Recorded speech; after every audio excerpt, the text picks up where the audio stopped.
ketemu lagi bareng aku Heni Vidya di Tektonik, teknologi yang membuat kita lebih kuat dan bahagia. Kita percaya kalau teknologi itu bukan cuma soal alat tetapi juga sebuah harapan. Jadi kalau ditanya apa yang mendefinisikan masa depan, jawabannya Terbuka di Tektonik. baik.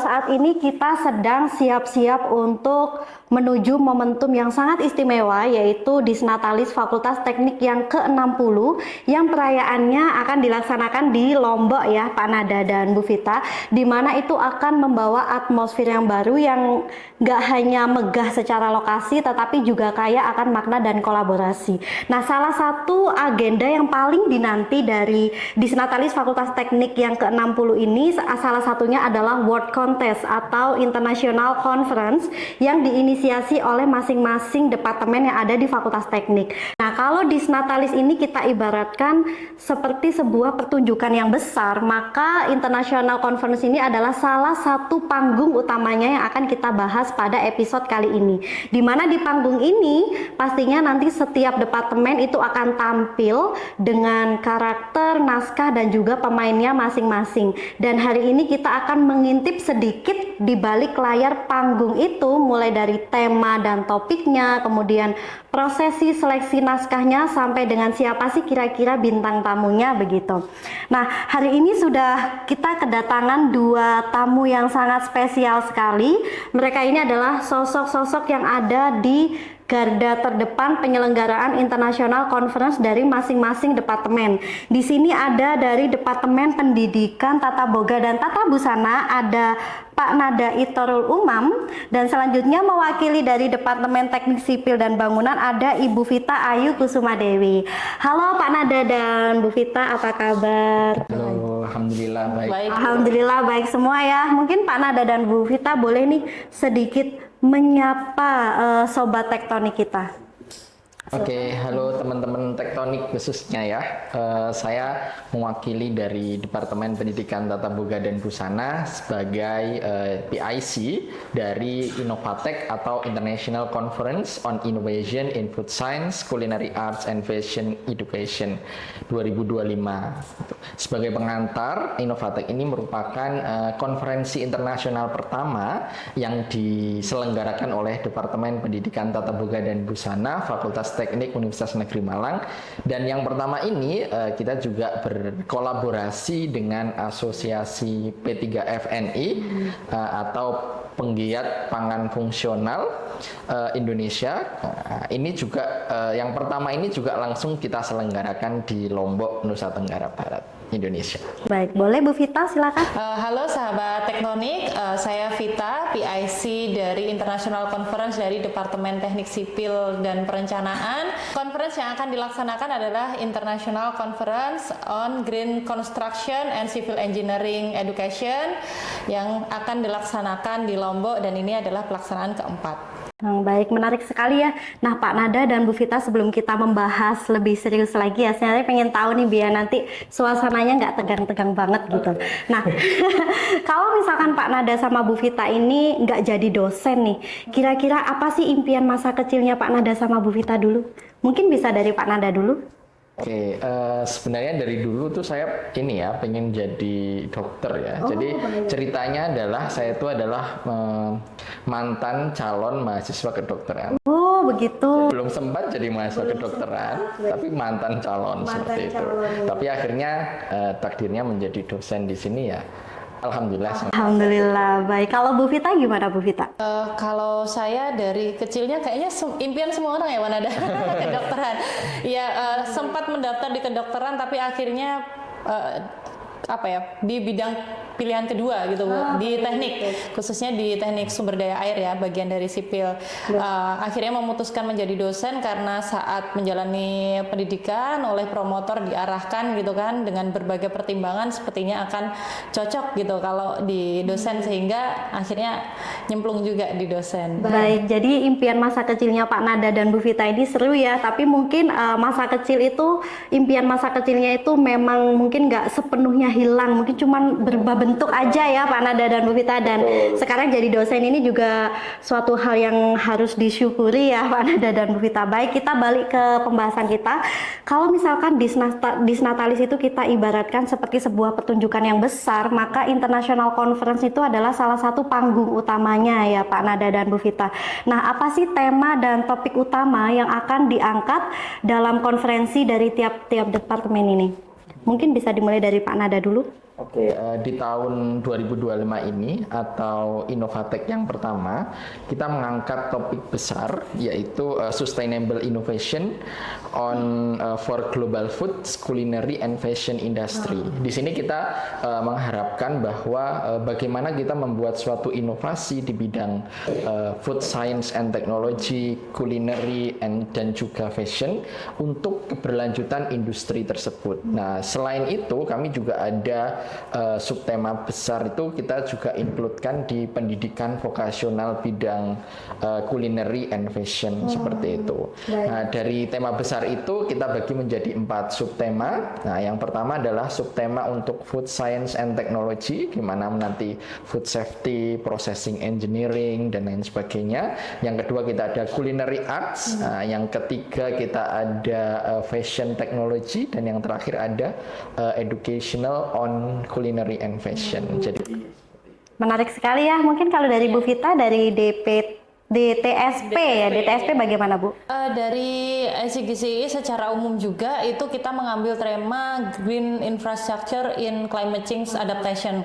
Karena kalau kita ketahui ya Bu Eni dan Pak Nada, saat ini kan isu perubahan iklim itu menjadi salah satu yang jadi wacana banyak gitu kan di dunia, sehingga kita mengambil peran di situ dengan sebenarnya ada 8 sub lagi, kita bagi menjadi 8 sub tema tadi, mulai dari material gitu kan, material dari bangunan, kemudian desainnya, kemudian ada juga analisis lingkungannya, dari sumber daya air, kemudian dari bagaimana untuk dari jalan, juga di bidang jalan, kemudian ada juga di bidang pendidikan, dari bidang pendidikan tadi. Makanya kita ada split menjadi 2 sub conference tadi, agar yang satu nanti akan fokus ke teknikalnya, yang satu akan fokus ke pendidikannya. Baik, menarik sekali ya dari cerita Pak Nada dan Bu Vita ini kita bisa melihat bagaimana masing-masing departemen itu memiliki warna yang bisa menyuarakan tantangan dan solusi di bidangnya. Dan pastinya tema-tema yang diangkat ini juga bukan hanya sekedar mencerminkan kekuatan akademik ya Pak Nada dan Bu Vita, tetapi juga menunjukkan sensitivitas mereka terhadap isu-isu strategis yang berkembang saat ini, baik itu di tingkat nasional maupun internasional. Kira-kira seperti itu ya Bu Vita dan Pak Nada. Baik, nah kalau kita lanjutkan tentang panggung yang tadi, sebelum tampil kan pasti ada proses untuk seleksi naskahnya yang sangat ketat ya. Nah, gimana sih kira-kira proses seleksi dan penjaminan mutu artikelnya dilakukan di masing-masing departemen nih Pak Nada dan Bu Vita, supaya artikel yang publish nantinya itu memang benar-benar layak begitu? Baik. Untuk untuk menjamin bagaimana artikel itu sesuai dengan kriteria akademik yang kita inginkan, kita menerapkan double blind review. Jadi artinya adalah abstrak yang masuk dan kemudian full paper yang masuk akan direview oleh 2 orang reviewer, di mana di situ maksud dari blind review adalah tidak ada nama author di situ, sehingga tidak ada misalkan ini temannya ini, ini saya loloskan atau apa. Jadi semuanya blind review. Nah, setelah blind review, reviewer akan memberikan suggestion, comments, dan nanti decision. Ini rejected or accepted. Setelah itu masuk lagi ke kami sebagai internal komitenya. Kemudian di situ kami akan menerbitkan LOA atau letter of acceptance dari hasil dari review dari para reviewer tadi. Setiap artikel kami masukkan, pertama masuk ke reviewer kami dulu di komite sebagai mungkin technical check dulu. kemudian kami kirimkan ke dua reviewer, setelah itu baru terbit LOA, entah itu accepted ataupun pemberitahuan rejected, seperti itu. Jadi blind review ini juga lebih objektif juga penilaiannya ya Pak? Betul, ya. Karena terkadang dalam suatu naskah akademik itu kalau misalkan ada kecenderungan dari reviewer, misalkan ini teman saya atau ini bidang saya, itu berarti ini nanti akan ini dan lain sebagainya. Sehingga untuk menghilangkan itu semua, kami menerapkan double blind review. Baik, menarik sekali. Mungkin dari Bu Vita gimana Bu? Sama sebenarnya yang kita terapkan juga untuk sampai ke LOA yang dipresentasikan itu sama yang dilakukan. Jadi pertama kita cek dulu di panitia terkait dengan penulisan secara format ya, kemudian kita kirimkan ke dua reviewer tadi, dan reviewer memberikan saran perbaikan seperti itu untuk sampai menjadi presenter. Nah setelah itu masih ada review lagi setelah dinyatakan LOA keluar. Untuk publikasi tidak bisa langsung, jadi nanti dari kita kerjasama dengan publisher yang akan mereview lagi naskah tersebut apakah akan masuk ke proceeding atau jurnal. Nah itu nanti penentuan yang publikasi. Jadi kami yakin dengan adanya beberapa tahapan review tadi, naskah yang masuk memang sudah tersaring dan layak gitu untuk dipublikasikan. Baik, dari cerita tadi kelihatan ya Pak Nada dan Bu Vita kalau sebuah kualitas itu memang tidak bisa dinegosiasi ya. Prosesnya sangat detail dan itu jadi jaminan bahwa conference di Fakultas Teknik ini nantinya akan melahirkan artikel-artikel yang bisa dipertanggungjawabkan secara akademik begitu ya Pak Nada dan Bu Vita. Oke, nah dalam sebuah pertunjukan tadi, pastinya kan kehadiran bintang tamu itu adalah hal yang paling ditunggu-tunggu ya Pak Nada dan Bu Vita. Nah, di konferensi ini siapa aja sih kira-kira keynote speakernya yang ikut meramaikan panggung konferensi ini? Dari Pak Nada boleh? Untuk Innovatek yang pertama ini kami kehadiran 10 narasumber, jadi sangat banyak sekali. Terdiri dari 6 keynote speaker dan 4 invited speaker. Untuk 6 keynote speaker yang pertama nanti insya Allah akan hadir dari Gubernur NTB, Nusa Tenggara Barat, Lombok, Bapak Dr. Lalu. Nah, kemudian yang kedua ada Dr. Musfirah Zulkarnain, beliau dari University Science Malaysia. Terus ada juga Prof. Yong Hun dari South Korea. Dari Korea. Iya, Korea Selatan. Kemudian ada Bu Haslinda juga dari USM. Kemudian ada Bu Eni Harmayani dari UGM. Beliau semua memiliki background keilmuan masing-masing. Jadi karena kami di Innovatek ini ada 3 sub tema besar tadi. Yang pertama ada Food Science and Technology, Culinary, Fashion, dan juga Education, maka semua keynote dan invited speaker itu sudah kami sesuaikan dengan bidangnya masing-masing dan nanti akan mendeliver speech terkait dengan bidang masing-masing juga. Baik, keren sekali ya dari DPTBB. Mungkin dari Bu Vita gimana Bu? Dari SIGCI total ada 7. 2 di bidang pendidikan, yang 5 di bidang murni. Nah untuk yang pendidikan ada Dr. Paryono dari Siamo Voktek Brunei, kemudian ada Prof. Isnandar dari Universitas Negeri Malang. Kemudian untuk yang dari murni ada Prof. Haziman dari UTHM Malaysia, kemudian Prof. Osamu dari Tohoku University Jepang, kemudian ada Dr. Osgur dari University of Sydney, kemudian ada Insinyur Aryo dari Jacob Engineering Australia, ya, dan juga dari Dr. Ani Yulistiorini dari Universitas Negeri Malang. Jadi keilmuannya memang macam-macam. Baik, keren sekali ya ini line up-nya Pak Nada dan Bu Vita, dan ini juga kehadiran keynote speaker-nya ini kan pasti menghadirkan atmosfer yang membuat konferensinya semakin kuat dan berkelas begitu ya Pak Nada dan Bu Vita. Ini juga salah satu langkah strategis untuk membangun reputasi Fakultas Teknik di mata internasional begitu ya.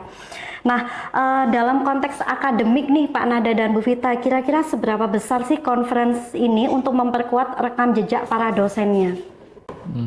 Oke, jadi konferensi itu kan sebenarnya bukan hanya menyampaikan hasil penelitian, hasil riset atau apa. Jadi nanti ketika konferensi itu akan berkumpul dari semua akademisi di berbagai bidang, dan kemudian di situ diharapkan adanya kolaborasi, diskusi, tentunya untuk memecahkan permasalahan yang ada saat ini, khususnya permasalahan nasional. Kita ambil contoh sekali, untuk saat ini pemerintah tengah gencar-gencarnya membumingkan ataupun menggaungkan ketahanan pangan ya. Jadi sektor pangan saat ini menjadi salah satu sektor yang diprioritaskan oleh pemerintah. Nah, dengan adanya Innovatek ini diharapkan para akademisi dari seluruh dunia dan dari juga khususnya di Universitas Negeri Malang ini beramai-ramai untuk berdiskusi dan memberikan solusi terhadap permasalahan pangan di Indonesia ini. Dan selain itu juga selain berdiskusi tadi juga akan nanti publish artikel, kemudian itu akan membuat rekam jejak para peneliti itu bisa dikenal oleh semua seperti itu. Dari Bu Vita mungkin gimana Bu Vita? Selain itu kita kan sering juga ya saat ini mendapatkan isu kadang international conference ini tidak berdampak gitu kan. Nah, kita ingin juga membuktikan bahwa dengan adanya international conference ini dampaknya tidak hanya dirasakan oleh yang hadir saja gitu kan, tapi juga dengan publikasi yang tersedia tadi juga bisa nanti diadopsi mungkin oleh peneliti lain ataupun di negara lain seperti itu. Jadi harapannya memang tidak berhenti di conference saja, kolaborasi akan terus berjalan, dan untuk dosen sendiri juga bisa memenuhi salah satu kewajiban selain meneliti juga menerbitkan dari hasil penelitian. Baik, keren sekali ya. Jadi jelas banget ya kalau konferensi ini tuh jadi kayak spotlight yang membuat karya kita jadi lebih kelihatan begitu ya Pak Nada dan Bu Vita. Dan kalau kita sebagai seorang dosen ingin rekam jejak akademiknya kuat ya harus berani tampil gitu ya. Dan saya rasa setiap ide maupun gagasan kita itu memang pantas untuk dipertimbangkan di ruang yang lebih luas seperti international conference ini. Kira-kira begitu ya Pak Nada dan Bu Vita. Tapi ngomong-ngomong soal conference tadi nih Pak Nada dan Bu Vita, boleh nggak di-spill kira-kira sudah ada berapa artikel nih yang masuk di DPTBB dan DTSP? Dari Pak Nada dulu boleh?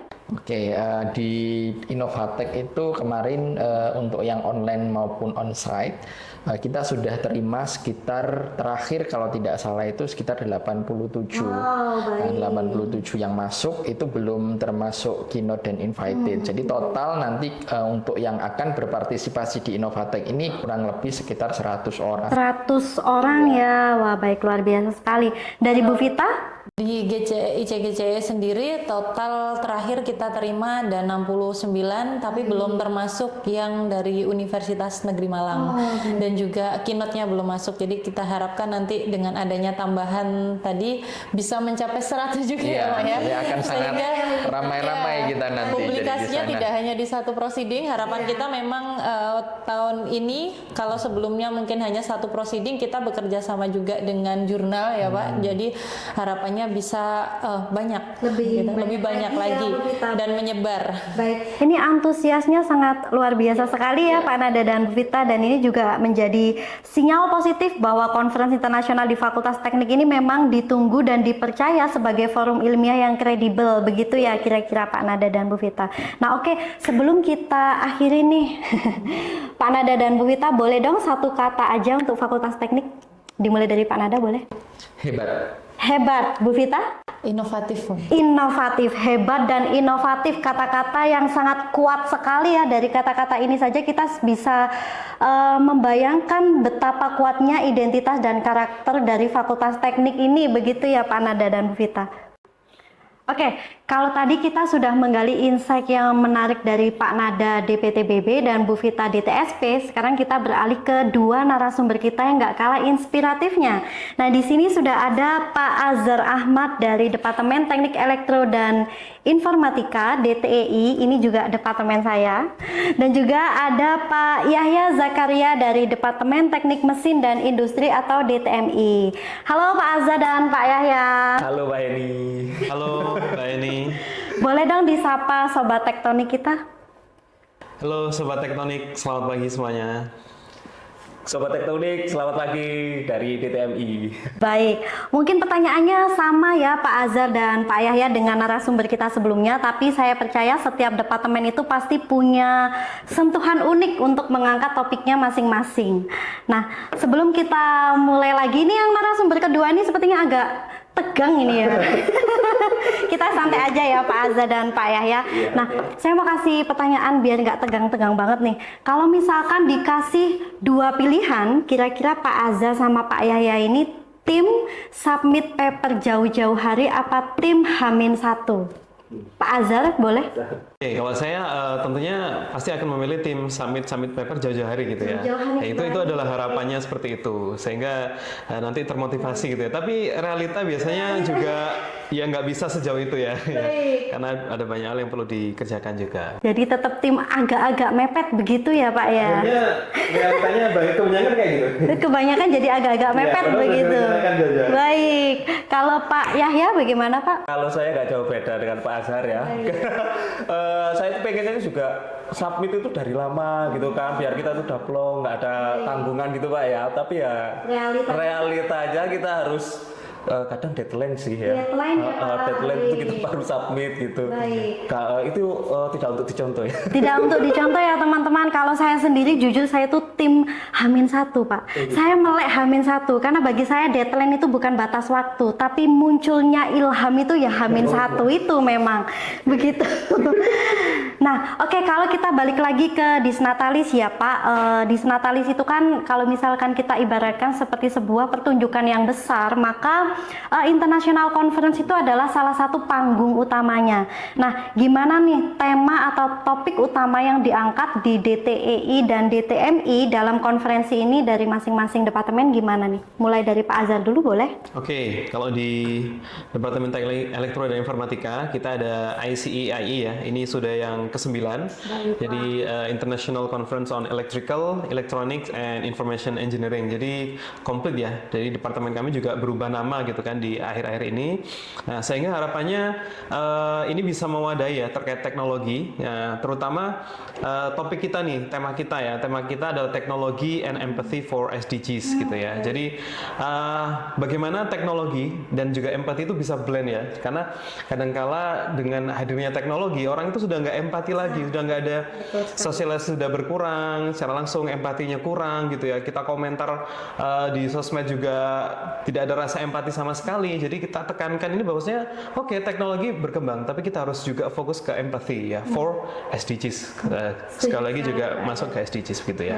Itu tema dari DTEI. DTEI, baik. Kita beralih ke DTMI dari Pak Yahya gimana? Kalau dari DTMI kita punya ISEFMI. ISEFMI itu adalah International Summit on Sustainable Energy, Functional Material and Industry. Ini kalau misalkan di DTMI ini udah keempat kalinya ya. Empat kalinya dengan tema yang kita angkat untuk tahun ini adalah Exploring New Frontiers for Sustainable Energy, Functional Material and Industry. Jadi kita ada gabungan antara teknik mesin dan teknik industri. Teknik industri, baik. Jadi luar biasa sekali ya kalau saya dengarkan dari keempat departemen tadi, memang masing-masing departemen ini memiliki warna khasnya sendiri-sendiri ya Pak untuk mengangkat topik mereka, dan ini menunjukkan bahwa Fakultas Teknik itu tidak hanya mengikuti tren, tetapi juga ikut mendefinisikan arah diskusi ilmiah ke depan. Begitu ya kira-kira Pak Azhar dan Pak Yahya. Nah, kalau kita lanjutkan tentang panggung yang tadi nih Pak, kan sebelum tampil itu kan pasti ada naskah yang diseleksi secara ketat ya.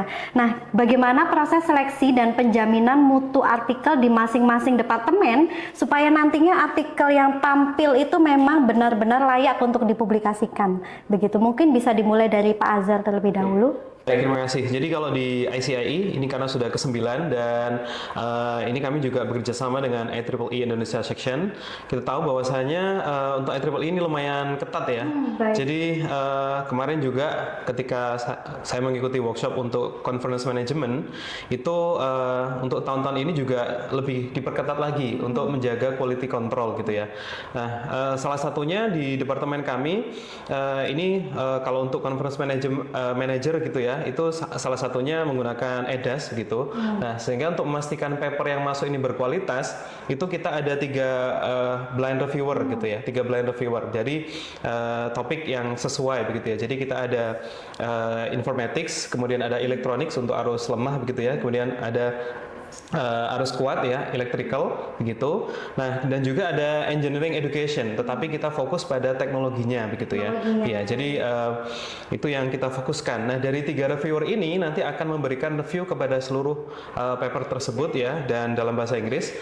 Kemudian ini lumayan ketat juga ya. Kita yang sudah masuk boleh ya di-spill saat ini juga ya gitu ya. Boleh Pak, silakan. Oke, itu yang sudah masuk itu ada 250 paperan, ya 250-an paper gitu ya. Ya, dan kita sudah cut itu kita dari hasil review kemarin, kita mendatangkan reviewer dari eksternal juga, sempat kita undang di departemen untuk mereview bersama begitu dan menyamakan persepsi, dan juga banyak reviewer dari internasional gitu ya. Itu kita saat ini kurang lebih ada 170 paper yang accepted ya. Tapi yang accepted benar-benar tanpa revisi hanya 1. Jadi rata-rata ada accepted dengan major revision gitu ya. Karena kita perlu menyesuaikan standar dari IEEE. Karena ini yang cukup ketat di IEEE adalah ketika kita sudah mengirimkan packing list adalah paper-paper yang akan kita submit di IEEE Explore gitu ya. Itu ketika ada satu saja paper yang tidak memenuhi standar IEEE, maka semua paper nggak bisa publish. Berarti Nah, jadi kita benar-benar resiko sekali Pak. Ya, kita benar berhati-hati, dan IEEE mengatakan bahwasanya sekarang dia memiliki AI sendiri untuk deteksi papernya. Jadi packing list kita akan dideteksi oleh AI mereka, jadi bukan berbasis manusia. Kemudian rekomendasinya apa? Ada nggak sih paper-paper yang out of scope? Ya, kalau ada satu kemudian diselidiki oleh tim IEEE, akan ditelusuri gitu ya, diambil random kemudian dilihat, maka kalau tidak memenuhi maka semua paper tidak bisa publish, sehingga kami sangat berhati-hati untuk menjamin kualitas itu ya. Nah, saya rasa itu jadi ya, lumayan struggle untuk tim naskah terutama ya, yang harus benar-benar melihat kualitas dari paper tersebut. Jadi prosesnya di DTI ini sangat ketat sekali ya Pak, dengan berapa ratus tadi Pak? Betul, ada 240-an ya. Sekarang yang diterima kurang lebih ya, yang diterima dengan tanpa revisi hanya 1, yang lainnya dengan revisi minor dan mayor gitu ya. Jadi dan ada passing grade minimal gitu ya. Untuk acceptance rate-nya memang dari IEEE sendiri itu kurang lebih 60-70%. Itu karena kita sudah establish yang ke-9 ini ya. Tapi kalau baru, misalkan ini conference baru, itu harus 50%. Jadi harus 50% paper yang diterima dibanding yang masuk begitu ya. Baik, ini ada 200-an paper dengan 3 blind review untuk satu artikelnya. Betul. Ya Pak ya, itu pekerjaan yang sangat PR sekali ya Pak ya. Sangat dikali 3 aja berapa kita butuh reviewer, dan masing-masing reviewer ada maksimal ini untuk mereview begitu. Luar biasa sekali ya dari DTI ini. Mungkin kita bisa beralih ke DTMI, bagaimana Pak Yahya? Oke, kalau dari DTMI itu reviewernya itu juga sama ya, kita pakai blind reviewer. Jadi di scientific.net kita kan publishnya tuh nanti di scientific.net. Nah, itu nanti dia proceeding di Q3 gitu ya. Jadi dia sangat selektif sekali terhadap paper-paper yang akan diterima. Jadi yang pertama itu nanti kita akan review dari temanya apakah sudah sesuai. Nah, kalau misalkan temanya sudah sesuai berarti kita akan reject. Kemudian yang selanjutnya itu adalah isinya. Ya, isi dari konten dari papernya itu nanti sesuai atau tidak. Nah, kemudian reviewer yang ketiga itu adalah reviewer langsung dari publishernya. Jadi publishernya itu nanti benar-benar nggak mau istilahnya itu adalah mereka benar-benar maunya itu direview sendiri. Baik. Ya, karena ya emang ketat gitu ya juga di scientific data seperti itu. Jadi proses reviewnya gitu. Baik, ternyata dari balik satu paper yang mau tampil ini banyak sekali perjalanan panjang yang dilewatinya ya Pak Azza dan Pak Yahya, dan tapi justru dari situlah lahir sebuah kualitas begitu ya. Nah, ini juga jadi pelajaran untuk kita ya teman-teman, kalau sebuah karya yang hebat itu bukan hanya soal seberapa cepat dia selesai, tetapi seberapa serius dikawal prosesnya. Kira-kira begitu ya Pak Azza dan Pak Yahya. Dan saya juga sangat salut sekali dengan tim-tim seleksi naskahnya ini. Mereka adalah orang-orang yang pasti kritis sekali ya, mereka ini kerjanya senyap tetapi dampaknya sangat terasa, begitu ya kira-kira.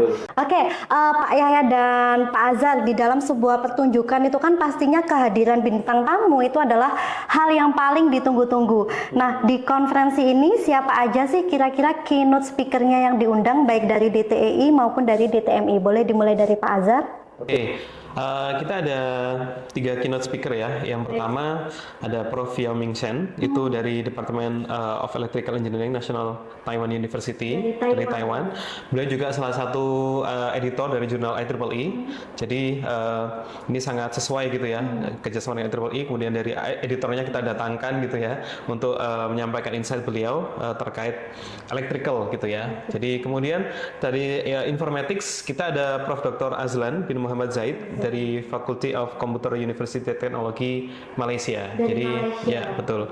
Kemudian satu lagi yang dari internal adalah Dr. Engineering Didik Dwi Prastia, gitu ya. Didik ya Pak. Ya, berarti betul. ada dari Taiwan, dari Malaysia, yang satunya dari Indonesia. Begitu? Betul. Ya. Kemudian kita juga ada invited speaker ya.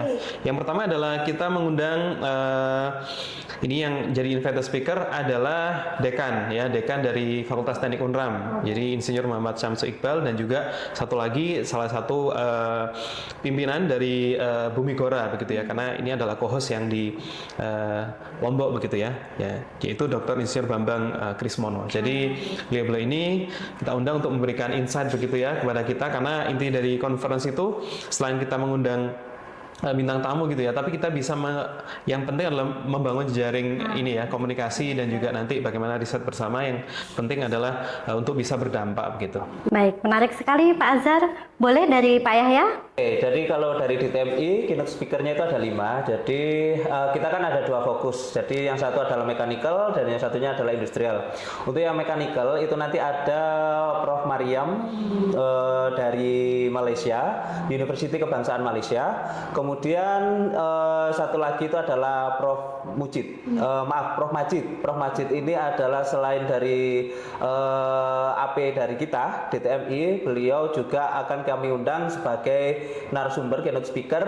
Beliau dari Pakistan. Oke, kemudian yang teknik industri itu nanti ada 3, yaitu Prof. Yu Huen Sen itu dari Taiwan, dari Daya University. Kemudian dari internal itu nanti ada Bu Aisyah Larasati ya. Kemudian yang ketiga itu adalah Prof. Ming Chang Lu dari National Taiwan University. Dari Taiwan juga. Baik. Jadi ada 5. Baik, ada 5 keynote speaker. Baik, keren banget ya. Jelas terlihat kalau panggung konferensi ini bukan sekedar acara rutin ya Pak, tetapi malah menjadi panggung intelektual yang benar-benar diperhitungkan seperti itu. Dan pastinya reviewer maupun keynote speaker yang diundang itu pasti juga orang-orang yang mempunyai reputasi yang tinggi dan visi yang kuat ya Pak ya, pastinya yang membuat konferensi internasional di Fakultas Teknik ini bisa naik kelas begitu. Nah, dalam konteks akademik nih, kira-kira Pak Azhar dan Pak Yahya, seberapa besar sih peran konferensi ini untuk memperkuat rekam jejak akademiknya dosen? Dari Pak Azhar mungkin? Oke, terima kasih. Jadi kalau saya melihat conference yang di Departemen Teknik Elektro dan Informatika ini sangat membantu begitu ya, dan sangat berdampak pada ide-ide penelitian atau hasil-hasil penelitian yang perlu dipublikasi. Karena dari kita tahu bahwasanya IEEE Explore sendiri ini cukup ketat, dan di tahun-tahun yang lalu itu juga terindeks Scopus begitu ya, terindeks Scopus, sehingga ini menjadi hal yang sangat luar biasa untuk mempublikasikan begitu ya. Jadi bukan hanya berhenti di departemen saja, tapi untuk masyarakat internasional. Dan juga kalau melihat dari citasi, ini juga lumayan banyak begitu ya, citasi dari ICII sendiri. Dan ini juga kita kan 2 tahun sekali ya, ini sesuatu yang terus-menerus kita lakukan selama 2 tahun, yang harapannya ini juga akan bisa menarik dari peneliti internasional untuk join dengan penelitian yang ada di Departemen Teknik Elektro dan Informatika. Baik, menarik sekali Pak Azhar. Mungkin dari Pak Yahya? Kalau dari DTMI ini semacam wadah ya buat para peneliti untuk mengapresiasi kinerja dari para peneliti-peneliti untuk mengikuti kegiatan ini. Jadi penelitiannya, papernya kan bisa disubmit di conference kita. Nah, setelah itu bisa juga untuk meningkatkan, kalau di FT itu biasanya kan pengaruh juga di pemeringkatan gitu Mbak ya. Nah kayak gitu. Jadi kita bisa dampaknya itu selain buat diri kita sendiri tapi juga buat lembaga, seperti itu. Menarik sekali ya, jadi conference internasional ini bukan hanya sekedar tampil tapi juga membangun kredibilitas seorang dosen ya Pak Azhar dan Pak Yahya.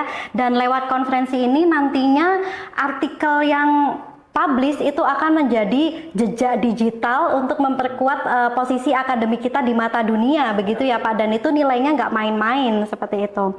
Nah, ngomong-ngomong soal conference tadi kan sudah di-spill ya oleh Pak Azhar, di DTI ada 200-an artikel ya Pak yang masuk. Kalau di DTMI gimana Pak? Kalau di DTMI kita ada sekitar 67 artikel. Jadi 67 itu masih belum termasuk yang teman-teman yang internal.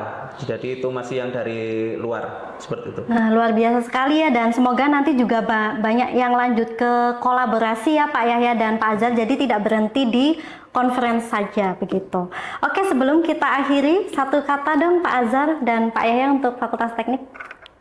Fakultas Teknik berdampak Internasional. Baik Pak Yahya. Kalau saya apa ya? Fakultas Teknik itu metal kayaknya. Metal ya, Fakultas Teknik itu metal, bahwa setiap satu kata yang sudah disebutkan tadi ini sudah mewakili esensi dari apa yang dilakukan Fakultas Teknik ya, karena Fakultas Teknik itu kan selalu bergerak maju, selalu menghadapi tantangan dengan penuh semangat, dan juga menjadi tempat yang penuh peluang bagi siapa saja yang ingin berkembang. Begitu ya Pak Yahya dan Pak Azhar. Oke, baik, luar biasa sekali obrolan kita hari ini. Sekali lagi saya ucapkan terima kasih banyak untuk Pak Nada, untuk Bu Vita, untuk Pak Azhar dan juga Pak Yahya yang sudah meluangkan waktunya yang sangat berharga untuk datang ke Tektonik, memberikan insight yang sangat menarik mengenai International Conference, salah satu rangkaian yang ada dalam Disnatalis Fakultas Teknik yang ke-60.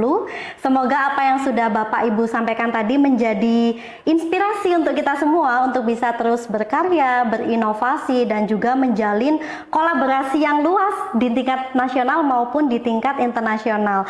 Dan untuk Sobat Tektonik yang setia mendengarkan, tetaplah terhubung dengan masa depan. Nantikan episode Tektonik selanjutnya dengan cerita menarik yang sangat inspiratif di balik layar Fakultas Teknik. Sampai jumpa.